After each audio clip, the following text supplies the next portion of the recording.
Coming home from a business trip, I heard frantic pounding from our basement. I broke the padlock and found my husband, filthy, dehydrated, confused. He'd been locked there for 3 days. When I asked who did this, he said, "Your daughter and her new boyfriend. She said she was going to..." The next words shocked me to my core. Where are you watching from today? Drop your location in the comments below and hit that like and subscribe button. Let me back up and tell you how this nightmare began. I'm Margaret Sullivan, 54, and I thought I had the perfect family. My daughter Chloe, 28, had always been my pride and joy. Smart, beautiful, successful in her marketing career. My husband David, 56, owned a small but profitable construction company. We lived in a nice colonial house in suburbia, the kind of place where neighbors still waved and kids rode bikes safely. 3 months ago, everything started changing when Chloe brought home Derek, her new boyfriend, 25 years old, covered in tattoos, with those dead eyes that made my skin crawl. But Chloe was smitten, absolutely head over heels for this guy who had no job, no car, and apparently no shame about mooching off my daughter. "Mom, you just don't understand him," she'd say whenever I expressed concern. "Derek's been through a lot. He needs someone who believes in him." What Derek needed, I thought privately, was a job and a reality check. But I bit my tongue because arguing with Chloe when she was in love was like trying to reason with a tornado. The first red flag came when David mentioned finding Derek in his office, rifling through papers. "He said he was looking for a pen," David told me, frowning. "But my desk drawers were all open, and some of my business files looked disturbed." I should have trusted my husband's instincts. David was many things, but paranoid wasn't one of them. If he thought something was off, something was definitely off. The second red flag was when our neighbors, the Petersons, told me they'd seen Derek walking around our house at odd hours, even when Chloe's car wasn't in the driveway. "We thought maybe he was house-sitting," Mrs. Peterson had said. But it seemed strange, him being out there at midnight, looking in windows. But the biggest red flag was how Chloe had started treating her father and me. Suddenly, we were obstacles. Suddenly, every family dinner became a battlefield where Derek sat silently while Chloe defended his every flaw and attacked our every concern. "You guys just can't stand seeing me happy," she'd snap. "Derek makes me feel alive in ways you'll never understand." The last normal conversation I had with my daughter was 2 weeks before my business trip. I was leaving for a week-long conference in Seattle, and I asked if she and Derek wanted to house-sit, keep David company. The look that flashed between them should have been another warning, but I was too focused on my upcoming presentation to read the signs. "Actually, Mom," Chloe had said, her voice strangely excited, "Derek and I were thinking this might be the perfect time to surprise Dad with that basement renovation he's always wanted."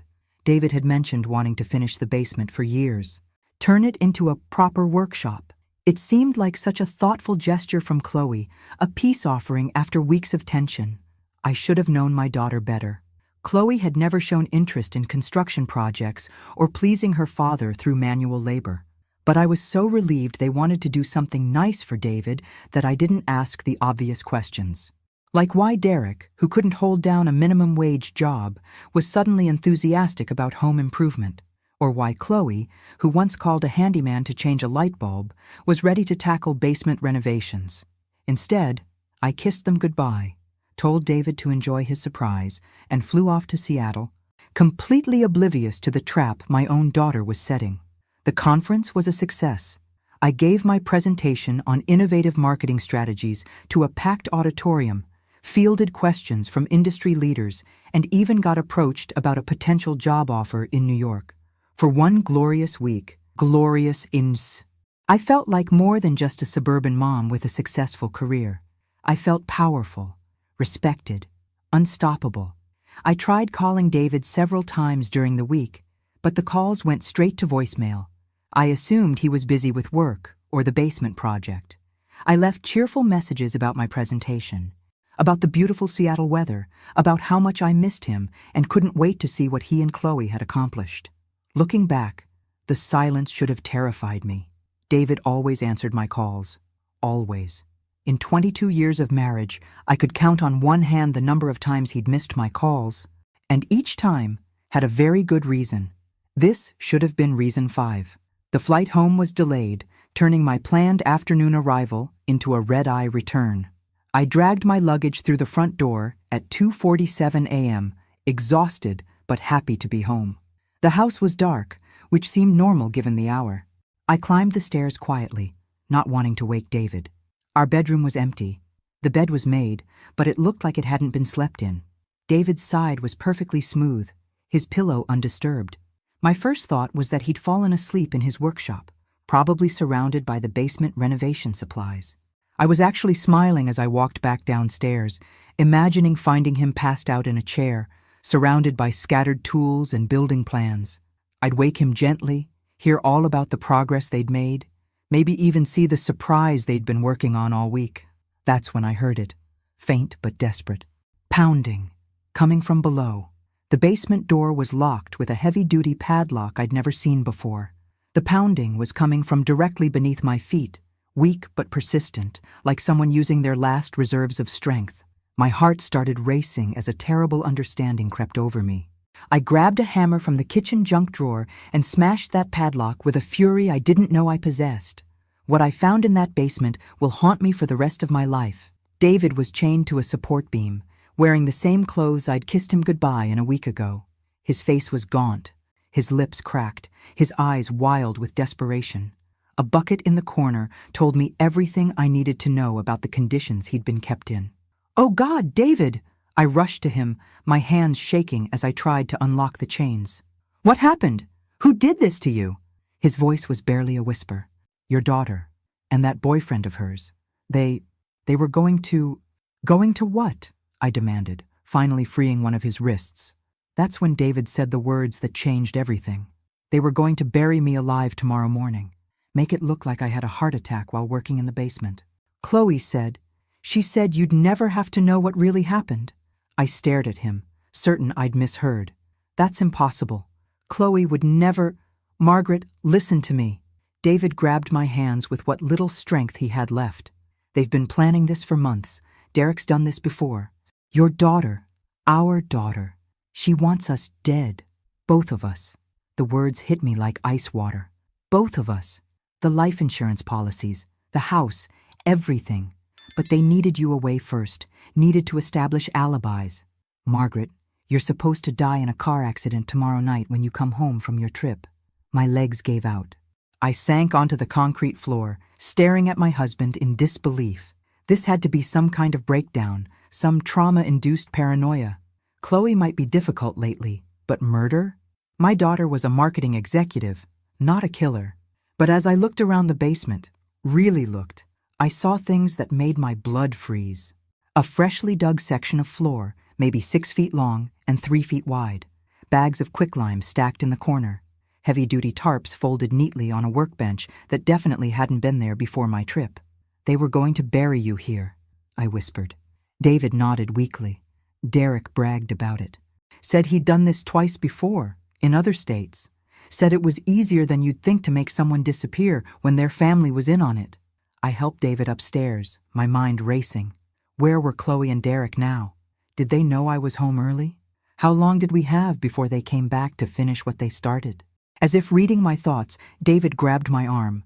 "They're not expecting you until tomorrow evening. That gives us maybe 18 hours to figure out what to do." "What to do?" I stared at him. "We call the police. We tell them everything." David's laugh was bitter. "With what evidence? My word against our daughters?" "Derek's already thought of that. He showed me newspaper clippings about those other murders, Margaret. In both cases, the families claimed the missing person had mental health issues, memory problems. The police never investigated too deeply when grieving families provided such detailed explanations. The pieces clicked together with horrifying clarity. The basement renovation story. It gives them a perfect reason for you to be down there. And when they find my body tomorrow, Chloe will tell everyone I'd been acting strange lately, forgetting things, getting confused. She'll say I must have had a medical episode while working and hit my head. The chains, the padlock, all of it will be gone. Just a tragic accident in what was supposed to be my new workshop.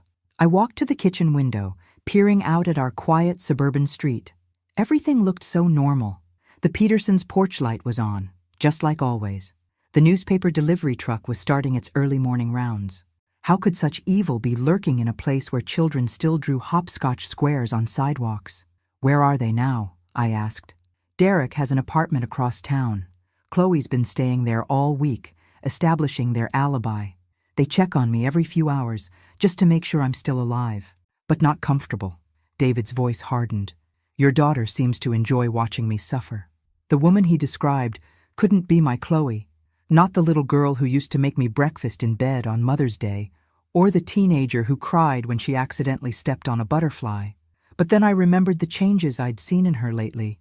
The coldness, the way she looked at David and me like we were obstacles instead of parents. We need proof, I said finally, something that will make the police listen. David struggled to his feet, still weak, but determined. There might be something. Derek keeps a notebook, writes everything down like it's some kind of business plan. He was showing it to Chloe yesterday, bragging about how organized he was. Where? His apartment. But Margaret, we can't just walk in there. If they catch us. I looked at my husband, this good man who'd been tortured by our own daughter, and felt something cold and deadly settle in my chest. For 28 years I'd been Chloe's protector, her biggest supporter, her safe harbor in every storm. Now I was going to destroy her. Then we'll have to make sure they don't catch us, I said quietly, because one way or another, I'm going to see that notebook. David's recovery was slower than I'd hoped. Even after a shower, food, and rest, he moved like an old man instead of the vibrant 56-year-old I'd married. Every time he winced climbing stairs or struggled to lift his coffee cup, my rage toward Chloe and Derek burned hotter. By noon, we had a plan. David would stay home, call in sick to work, and maintain the appearance that he was fine. I would go to Derek's apartment complex under the guise of surprising Chloe with an early return from my trip. But Margaret, David warned, if that notebook proves what I think it does, we're not just dealing with one planned murder. We're dealing with serial killers. I stared at my reflection in the hallway mirror, adjusting my business blazer. The woman looking back at me looked professional, trustworthy, maternal. No one would suspect her of planning a break-in. Then it's time someone stopped them. Derek lived in Riverside Apartments, one of those complexes where people minded their own business and management asked minimal questions. Perfect for someone with secrets to hide. I parked across the street and watched the building for 30 minutes, noting the security cameras, the entrance patterns, the general flow of residents. At 2:15 p.m., I saw my opening. An elderly woman struggled with grocery bags at the main entrance. I hurried over to help her, following her inside with a warm smile and casual conversation about the beautiful weather. "Are you visiting someone, dear?" she asked as we waited for the elevator. "My daughter," I lied smoothly. "She's been under the weather, so I thought I'd bring her some soup." The woman's face lit up. How thoughtful. I hope she feels better soon. Derek's apartment was 3B. I waited until the hallway was empty, then knocked softly. No answer. I knocked again, a little louder, calling out in my most concerned mother voice. "Chloe? Honey? It's Mom. I got home early from Seattle and wanted to check on you." Still nothing. I tried the door handle, not really expecting it to work. It turned. Derek apparently felt so secure in his criminal genius that he'd left his apartment unlocked. Or maybe he was just that arrogant. Either way, I slipped inside and quickly locked the door behind me. The apartment was smaller than I'd expected, with the kind of sparse, temporary feel that suggested someone ready to disappear at a moment's notice. But what caught my attention immediately were the stacks of notebooks on the coffee table. 3 spiral-bound notebooks, each labeled with a different name and date. Patricia Chen, 2019. Robert Martinez, 2021. David Sullivan, 2023. My hands shook as I opened David's notebook. Page after page of meticulously detailed plans. Chloe's work schedule, David's daily routines, the best times to access our house undetected, floor plans of our basement, even sketches of where they planned to bury his body. But it was the earlier notebooks that made my blood run cold. Patricia Chen, a 62-year-old widow in Phoenix, whose stepdaughter had reported her missing in 2019. Robert Martinez, a divorced father of 2 in Denver, whose son claimed he'd run off with a woman he met online. Derek had kept everything. Photos of the victims before they died, detailed timelines of the murders, even newspaper clippings about the investigations. It was like a serial killer's trophy collection, except Derek wasn't working alone. Each notebook contained photos of different young women, different partners, different daughters and stepchildren who'd helped Derek murder their own parents. I grabbed my phone and started photographing pages as fast as I could. Names, dates, locations, methods, everything that could help police connect these cases and stop Derek from finding his next partner. That's when I heard voices in the hallway. Familiar voices. "I still think we should have waited until tonight," Chloe was saying. "What if she comes home early?" "Relax, baby." Derek's voice was amused, confident. "Your mom's flight doesn't land until 6 p.m., and even if she comes straight home, that gives us plenty of time to clean up the mess." The mess. They were talking about David like he was garbage to be disposed of. I quickly closed the notebooks, replacing them exactly as I'd found them, and looked around frantically for somewhere to hide. The apartment was too small, too open. The bedroom? Too obvious. The bathroom? They might need to use it. The closet? It was small but deep, filled with clothes that smelled like cigarettes and cologne. I squeezed myself between Derek's leather jackets and held my breath as the key turned in the lock. "So what's the timeline?" Chloe asked as they entered. "Simple. We go to your house at 3, take care of your dad, clean up the basement. Tonight when your mom gets home, she finds his body and has a tragic accident on her way to call for help. And then?" Derek's laugh made my skin crawl. "Then we wait for the insurance money and plan our next move. I'm thinking somewhere warm this time. Florida, maybe. Lots of lonely widows in Florida." I pressed my hand over my mouth to keep from making any sound. They were already planning their next victim, their next daughter, to seduce and manipulate into murder.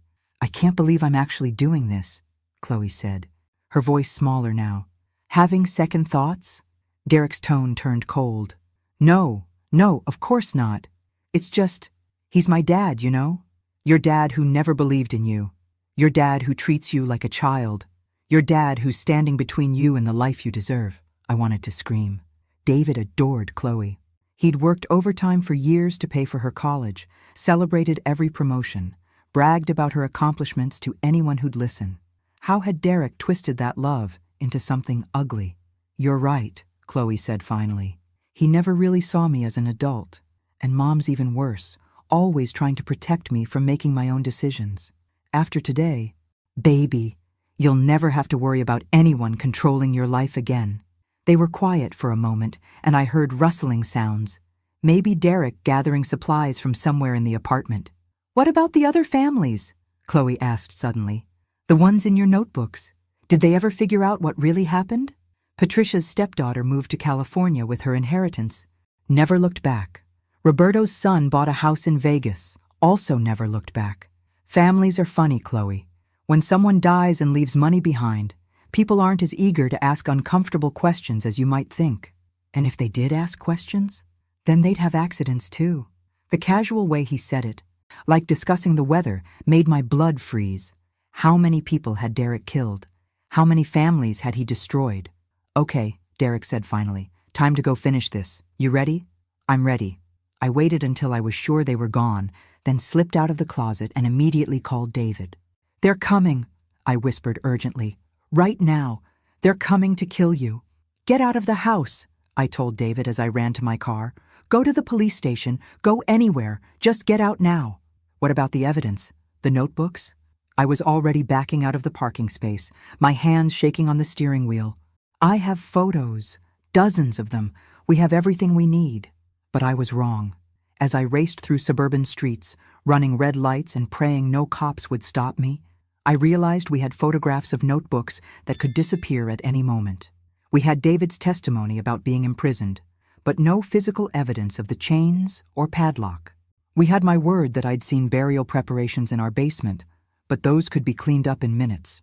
What we didn't have was proof that would hold up in court against a sweet-faced marketing executive who would claim her traumatized father was having delusions after a medical episode.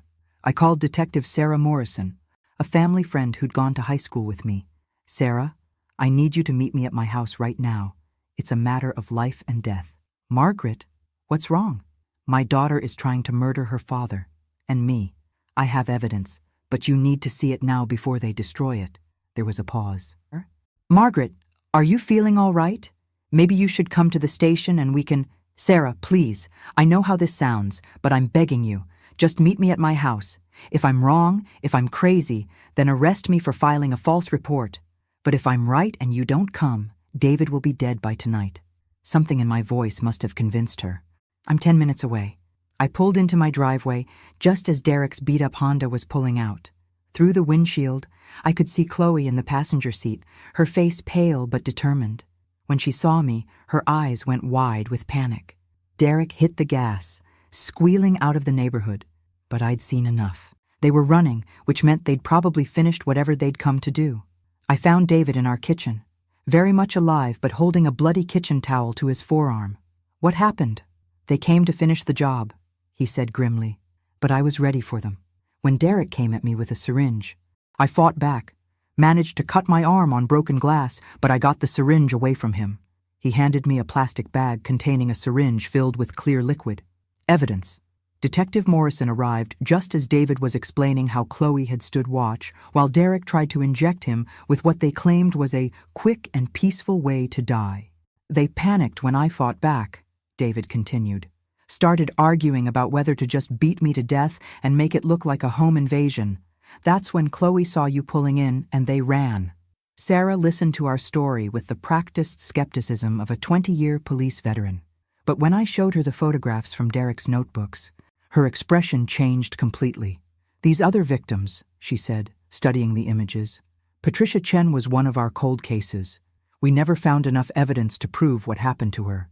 Because her stepdaughter was helping with the cover-up, I explained. Derek has a system. He finds young women with wealthy parents, seduces them, convinces them that murder is the only way to get what they deserve.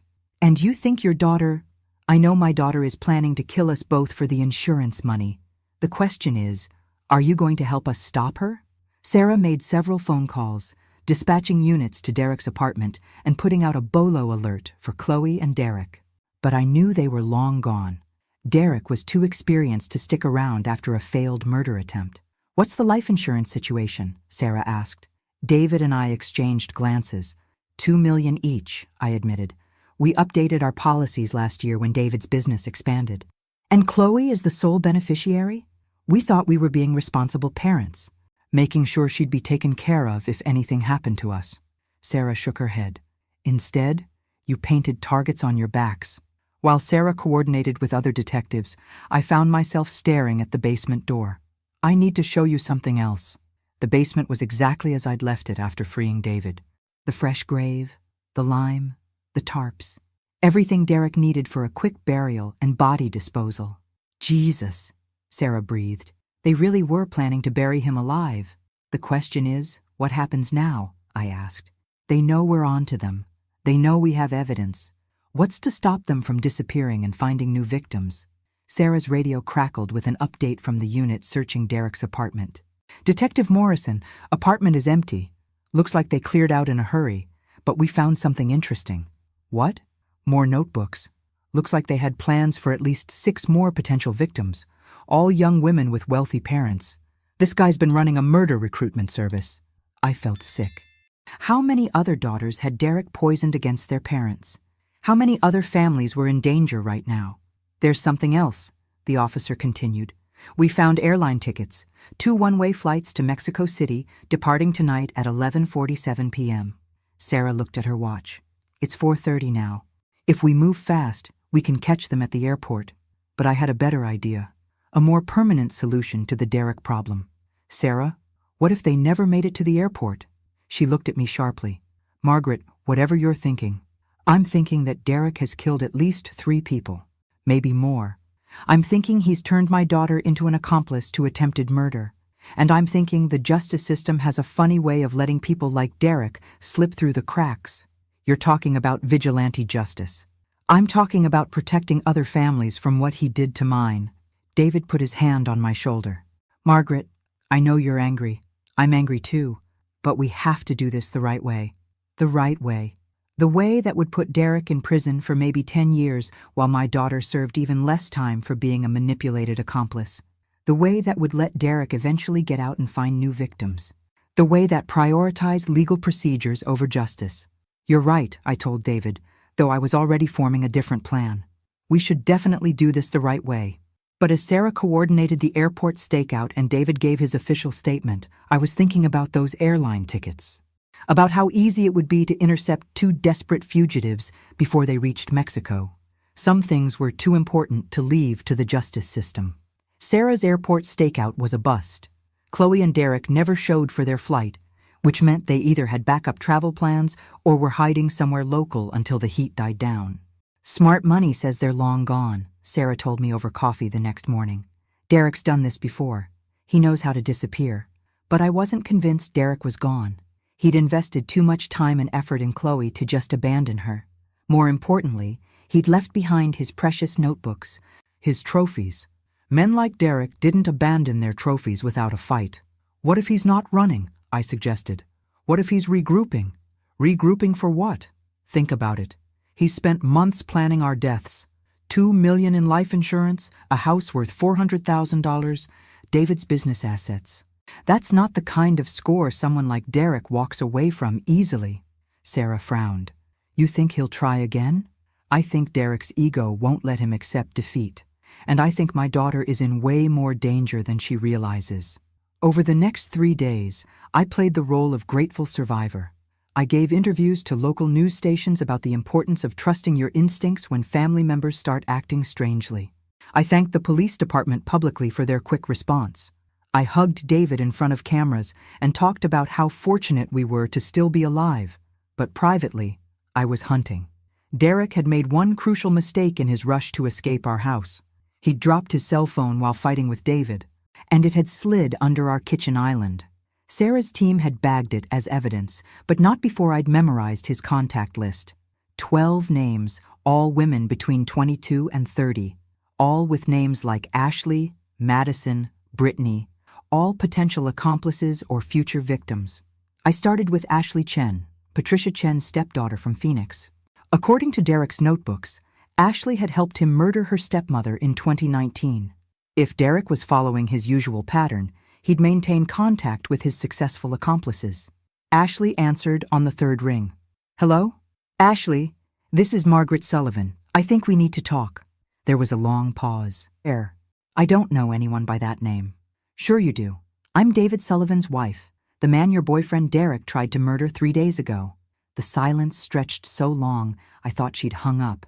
Then, in a voice barely above a whisper, he said you were dead. Well, I'm not.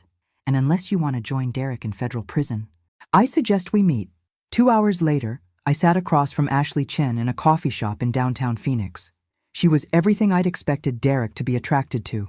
Young, beautiful, and carrying the kind of emotional damage that made her vulnerable to manipulation. He told me you and your husband died in a car accident, she said, her hands shaking as she lifted her cup. He said Chloe was devastated but handling it well. Derek lies, Ashley, about everything, just like he lied to you about your stepmother. Her face crumpled. Patricia was never mean to me. She tried so hard to be a good stepmother after Dad died. But Derek, he made me see her differently, made me think she was trying to steal my inheritance. Where is he now? I don't know. He called 2 days ago asking for money, said he and Chloe were in trouble and needed to disappear for a while. I told him I couldn't help him anymore. Smart girl. But Ashley, I need you to understand something. Derek will be back. Maybe not today, maybe not next month, but eventually he'll need something from you. And when that happens, you need to call me immediately. I handed her my card with both my cell phone and the direct line to Detective Morrison. He'll kill me if he finds out I talked to you. He'll kill you anyway. Eventually. Men like Derek don't leave loose ends. The drive back from Phoenix gave me time to think. Derek was wounded, running low on resources, and probably furious at being outmaneuvered. That made him desperate, which made him dangerous in unpredictable ways. But it also made him sloppy. When I got home, David was waiting with news. Detective Morrison called. They tracked Derek's credit cards to a hotel in Tucson. She's coordinating with local police for an arrest. Finally. What about Chloe? She's with him. Sarah says they'll both be in custody by tonight. I should have felt relief. Instead, I felt a strange emptiness. 3 days of planning revenge, and it was ending with a simple hotel arrest. Derek would hire lawyers, claim Chloe was an unwilling victim, probably get a reduced sentence in exchange for information about his other victims. But sometimes the universe provides its own justice. The call came at 11:30 that night. Detective Morrison, her voice tired but satisfied. "We got them. Derek's in custody, no bail. Chloe's cooperating, claiming Derek manipulated her into everything. And do you believe her? I believe she's scared and looking for a way out. Whether she was a willing participant or a victim herself, that's for a jury to decide." I hung up and stared out our bedroom window. Tomorrow, I'd visit Chloe in jail. I'd look into my daughter's eyes and try to understand how Derek had turned her into a potential killer. I'd probably end up feeling sorry for her, maybe even fighting for leniency. But tonight, I allowed myself to feel satisfied. Derek was caught. His notebooks would help authorities solve cold cases across multiple states. Other families would finally get answers about their missing loved ones. "Is it over?" David asked softly. "It's over." Except it wasn't.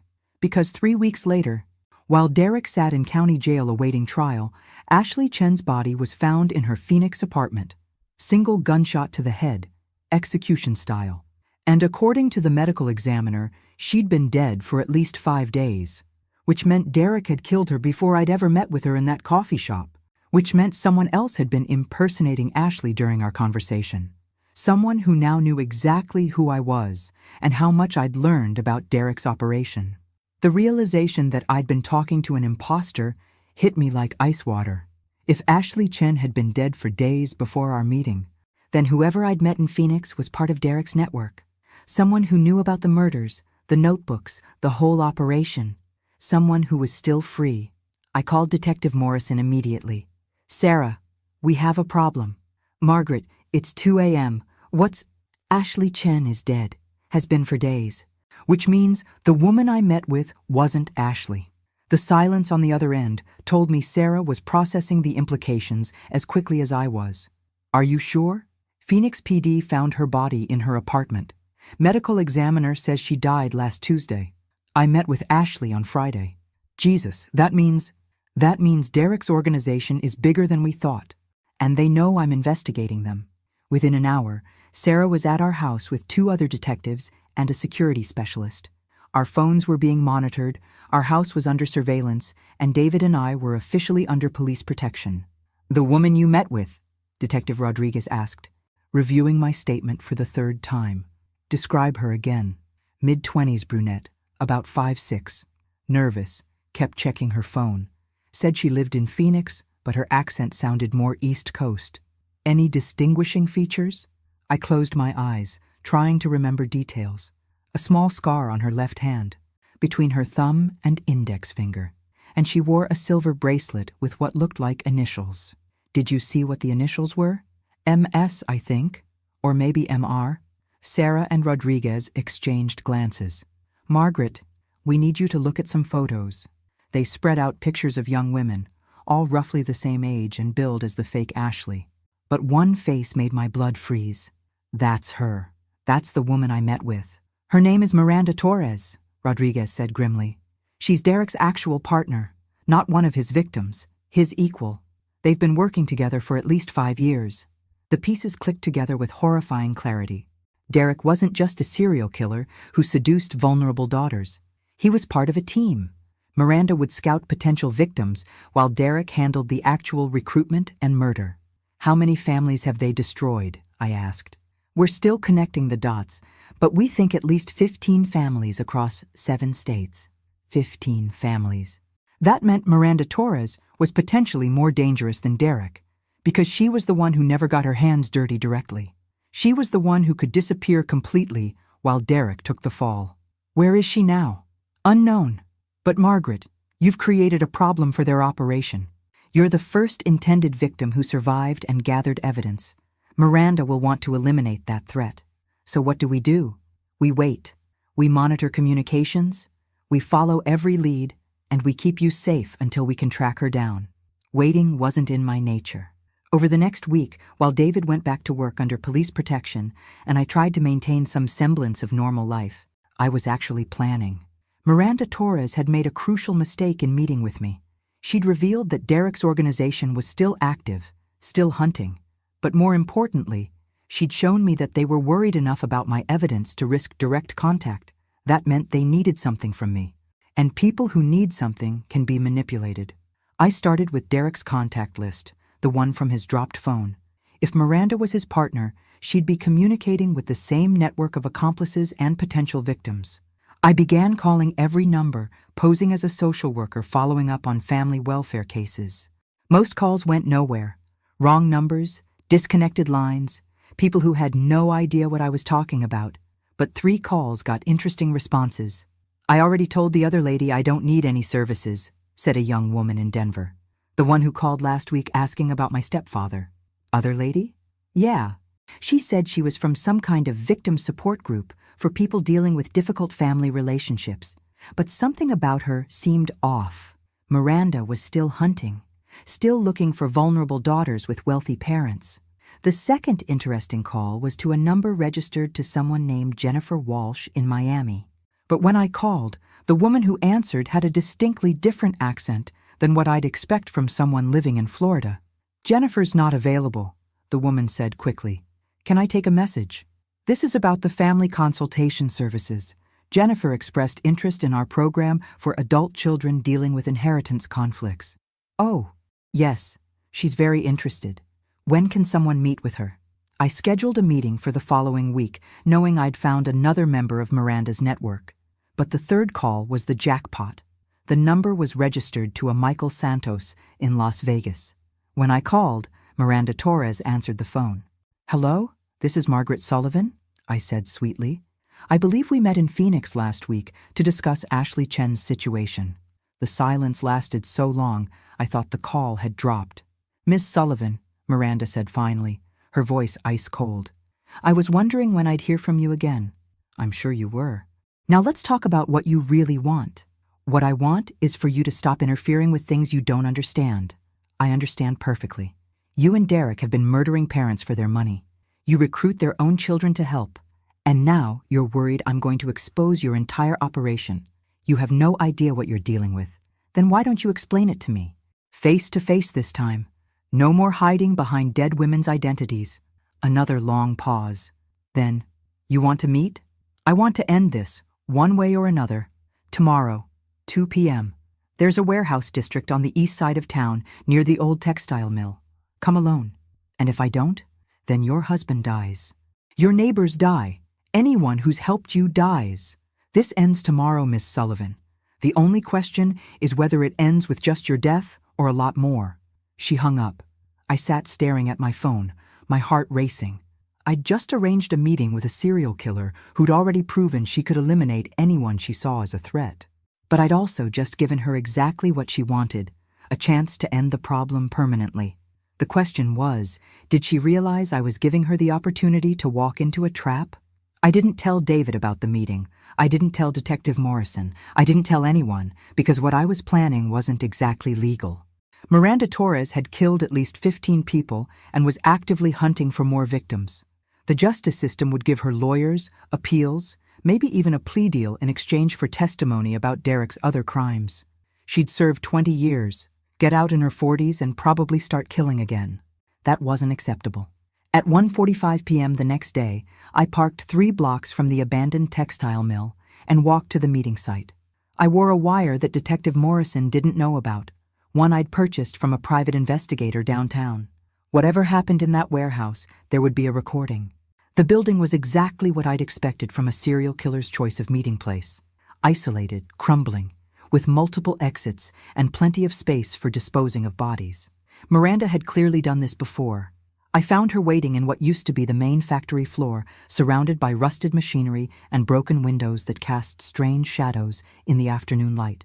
"Miss Sullivan," she said, not turning around. "Punctual. I like that. Miranda Torres. Or is that even your real name?" She laughed, finally facing me.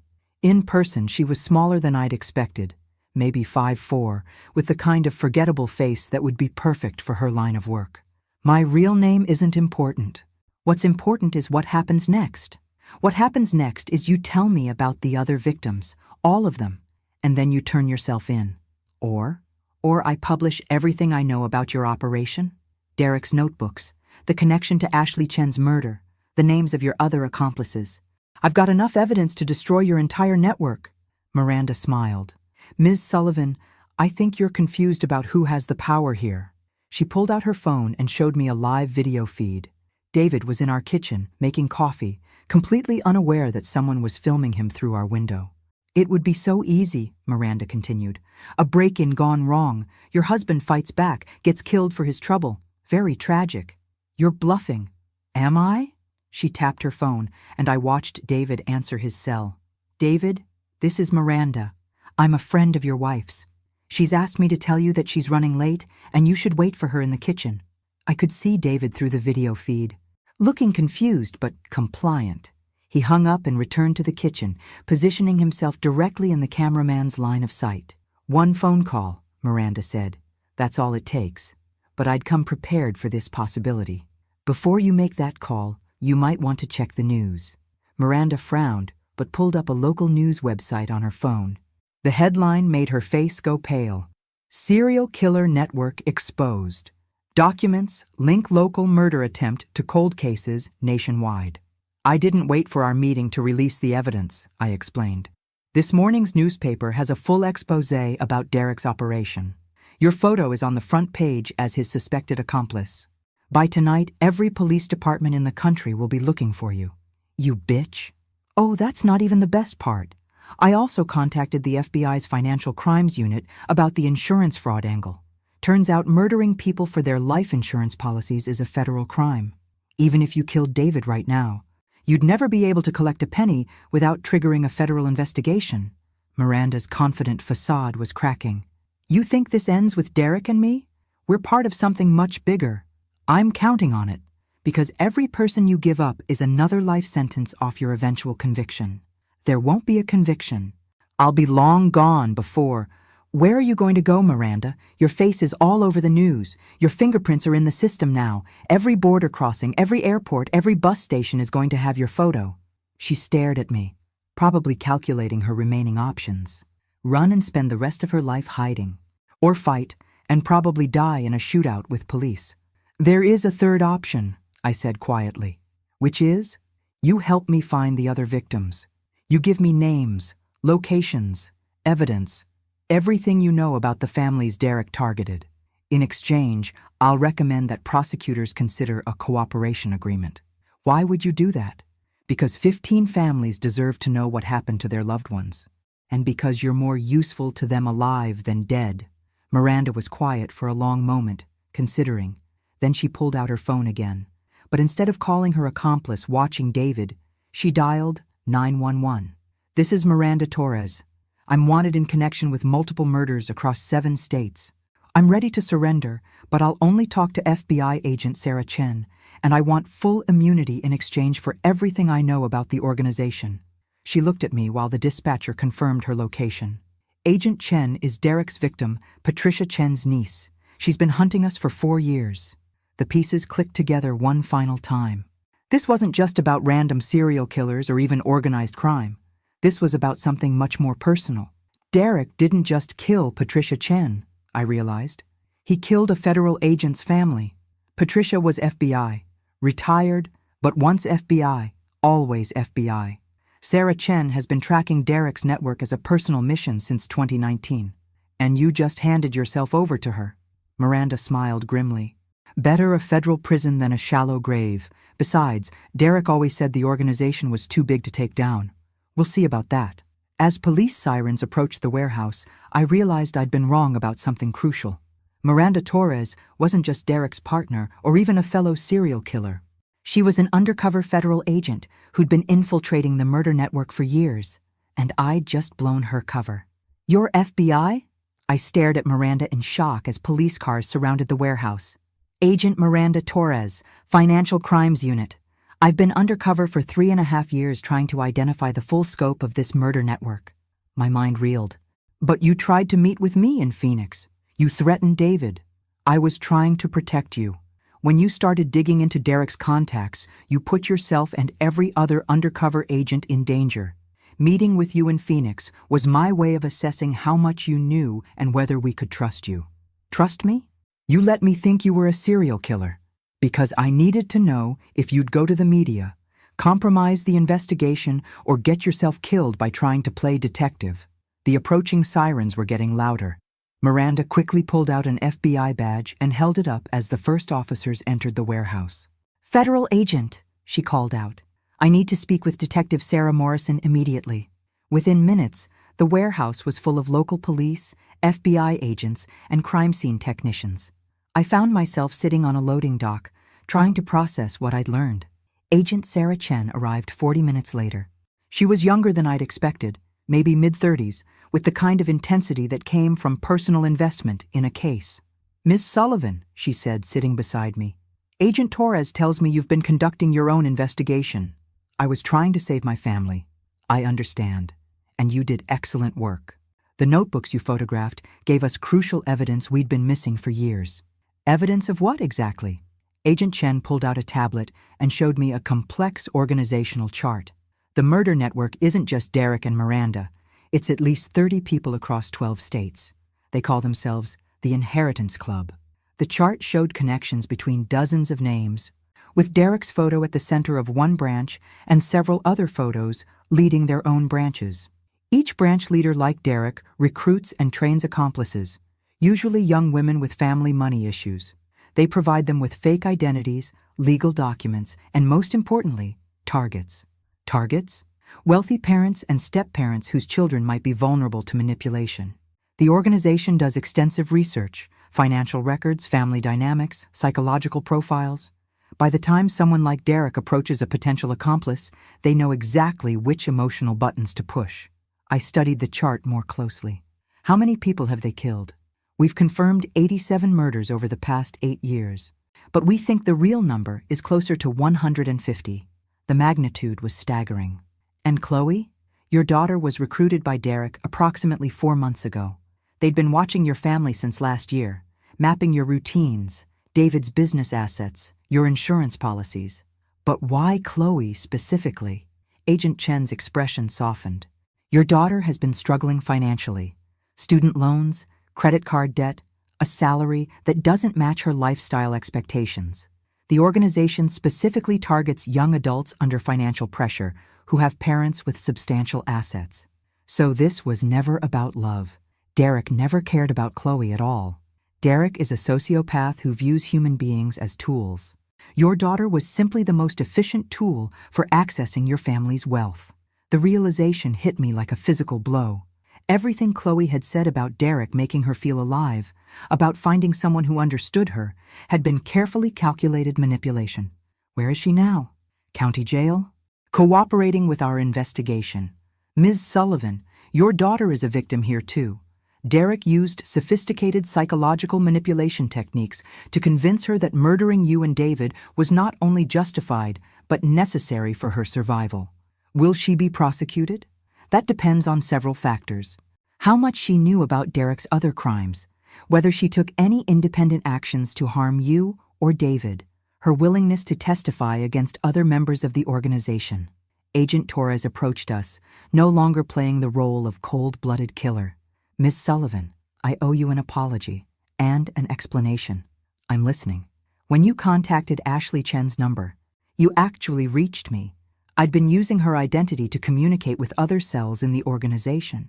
Your call told me that someone outside law enforcement had connected Derek to Patricia Chen's murder. So you decided to test me. I decided to see if you were trying to help or if you might accidentally compromise years of investigative work. Your meeting with Ashley proved you were smart enough to be useful and motivated enough to be dangerous. Dangerous to whom? To yourself, primarily, but also to other families the organization is currently targeting. When you started publishing evidence, you forced them to accelerate their timeline for several planned murders. Agent Chen showed me more photos on her tablet. 3 families in different states were supposed to die over the next 6 months.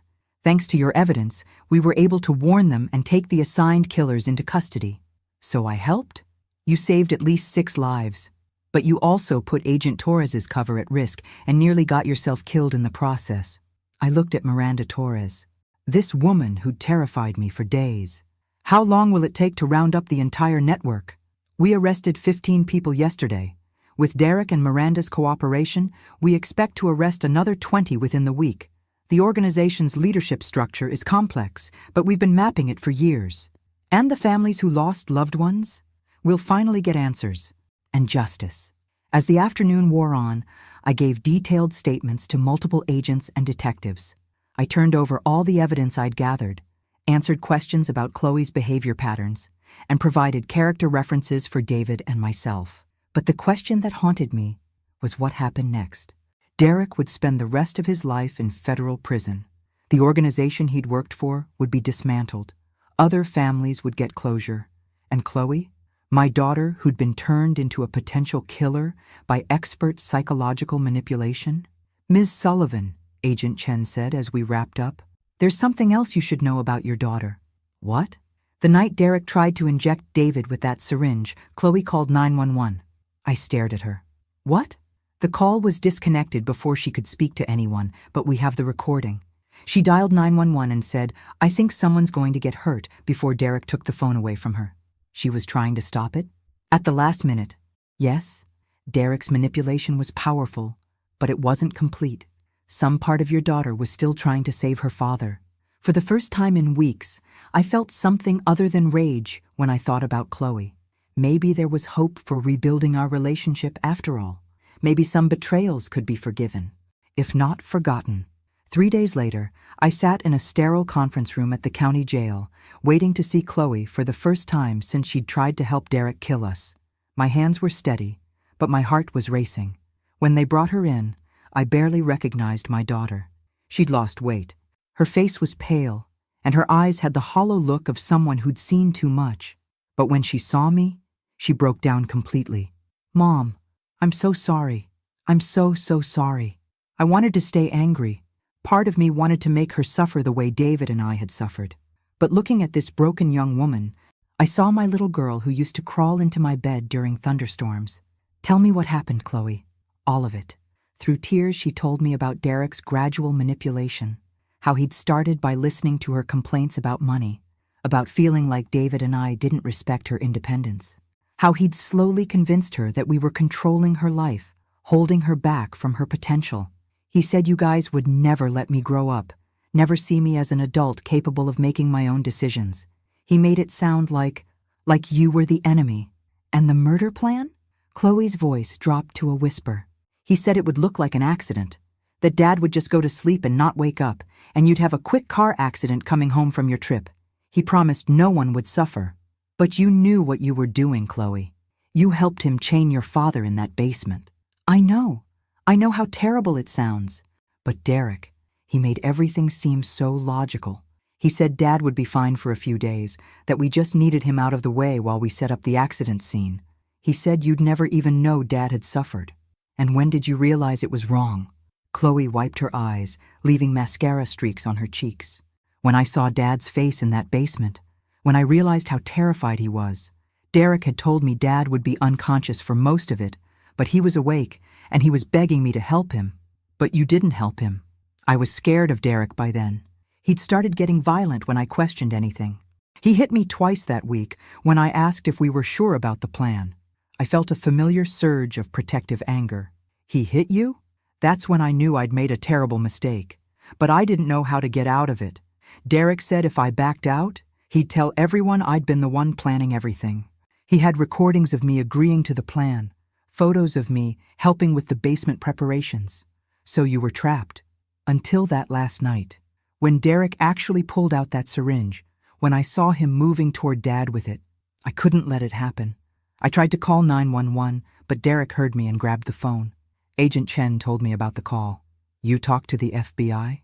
I explained about the investigation, about Derek's connection to other murders, about the organization that had been using young people like her to kill their own parents. There were others? Chloe looked horrified. Derek told me we were just solving our specific family problem. Derek told you a lot of things that weren't true.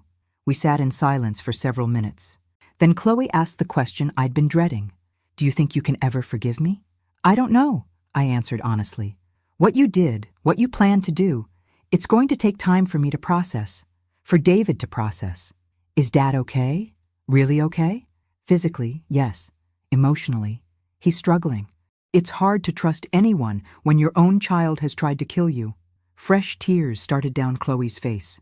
I've destroyed everything, haven't I? Not everything, but close to it. What happens now?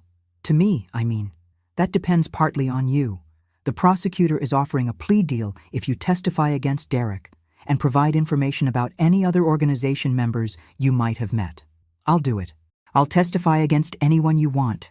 It also depends on David, whether he's willing to support leniency in exchange for your cooperation. And you? What do you want to happen to me? I studied my daughter's face, looking for signs of the manipulation and coldness I'd seen when she was with Derek. Instead, I saw genuine remorse and terror about her future. I want you to get help, real psychological help, to understand how you let someone convince you to murder your own parents. I want you to take responsibility for your choices, even if Derek influenced them. And eventually, if you're willing to do the work, I want to find a way back to being a family. You'd really give me another chance? You're my daughter. That doesn't excuse what you did, but it also doesn't just disappear.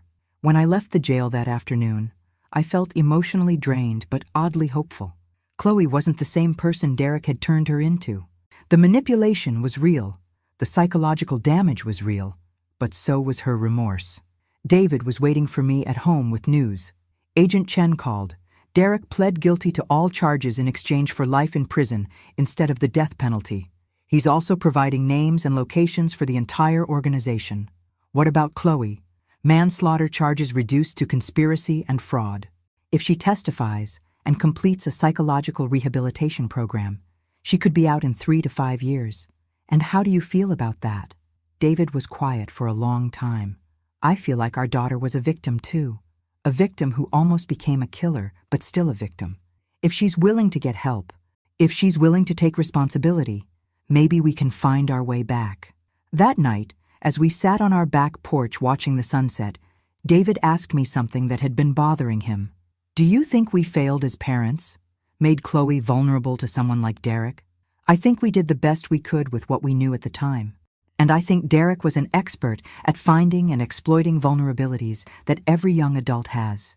But maybe if we'd been more attentive to her financial stress, more supportive of her independence, maybe Derek would have found different vulnerabilities to exploit.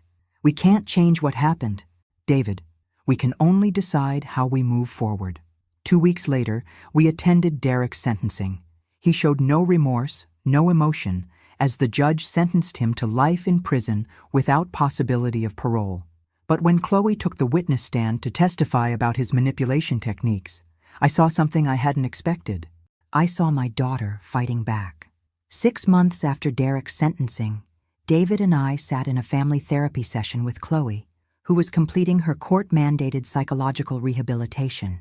She'd been released on probation the previous month, and this was our first attempt at structured reconciliation.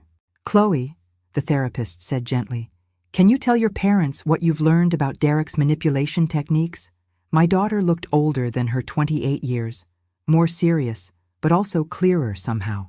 Derek used what's called guided radicalization. He started by validating my existing frustrations, money stress, feeling like my parents didn't respect my independence. Then he gradually escalated those frustrations into resentments and eventually into justifications for extreme action. And how do you feel about your parents now? Grateful, ashamed, hopeful. Chloe looked directly at David and me.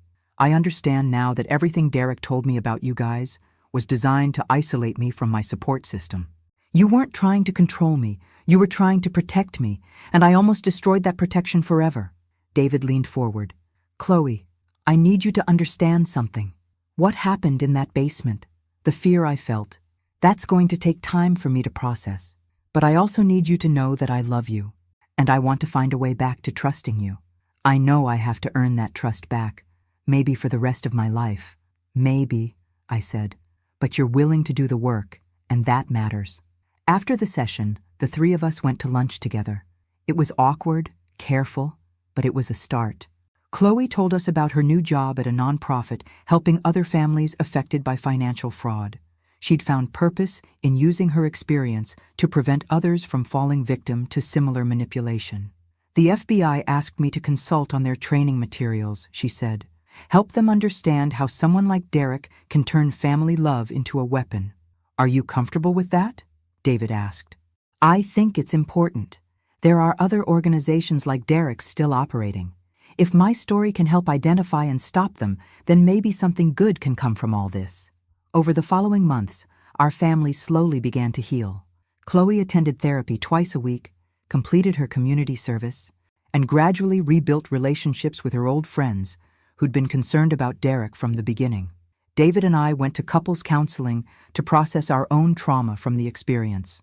We talked about trust, about how to recognize manipulation, about what we'd learned about ourselves and each other. I keep thinking about how close we came to losing everything, David said during one session. Not just our lives, but our family, our sense of safety in the world. But we didn't lose everything, I reminded him. We lost some things. Innocence, maybe, a certain kind of trust. But we also gained things. Strength, appreciation for each other, understanding about how much our family actually means to us. A year after Derek's arrest, Agent Chen contacted us with an update on the investigation. The Inheritance Club had been completely dismantled.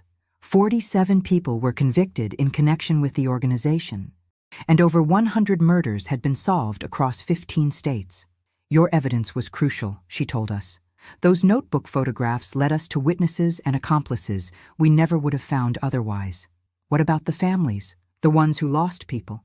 Finally getting closure, and in some cases, recovering assets that had been stolen. Derek's organization had been systematically looting their victims' estates for years. 2 years after the basement incident, Chloe graduated from her psychological rehabilitation program with honors. The judge officially terminated her probation, and she was legally free to rebuild her life however she chose.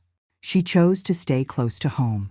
I spent so much time running from family, thinking independence meant rejecting everyone who cared about me, she explained over dinner at our house. I don't want to make that mistake again. David reached across the table and took her hand. You'll always be our daughter. No matter what happened, no matter what choices you made, that never changes. I know that now. I just wish I'd known it before. That night, as David and I cleaned up after dinner, I reflected on everything we'd been through. The terror, the betrayal, the slow process of forgiveness and healing. Do you ever regret not having Derek killed instead of arrested? David asked suddenly. I considered the question seriously. Sometimes, when I think about the families he destroyed, about how close he came to destroying ours, but then I remember that killing him wouldn't have stopped the organization. It wouldn't have saved those other potential victims. It wouldn't have given Chloe the chance to come back to us. So justice was more important than revenge? Justice gave us back our daughter. Revenge would have just made us killers too. 3 years later, I published a book about our experience. The Basement, How One Family Survived a Murder Plot, became a bestseller and helped law enforcement agencies nationwide recognize the signs of inheritance-based murder conspiracies. Chloe wrote the epilogue. My mother saved my life twice, she wrote. Once, by discovering the truth about Derek's plan, and once by choosing forgiveness over revenge. She gave me the chance to become the person I was meant to be, instead of the killer Derek tried to turn me into.